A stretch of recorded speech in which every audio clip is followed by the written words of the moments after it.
Maombi yanapaswa kuwa ni mfumo wa maisha yako ya kila siku.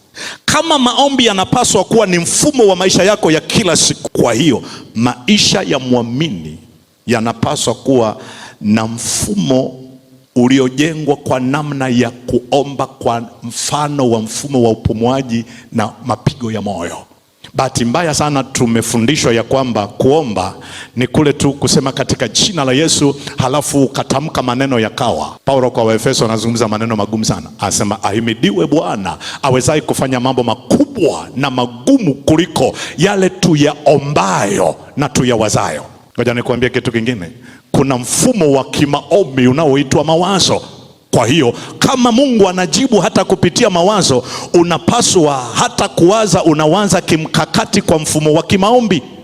Ni mara ngapi umeyafanya maombi yako ajenda ya kimaombi?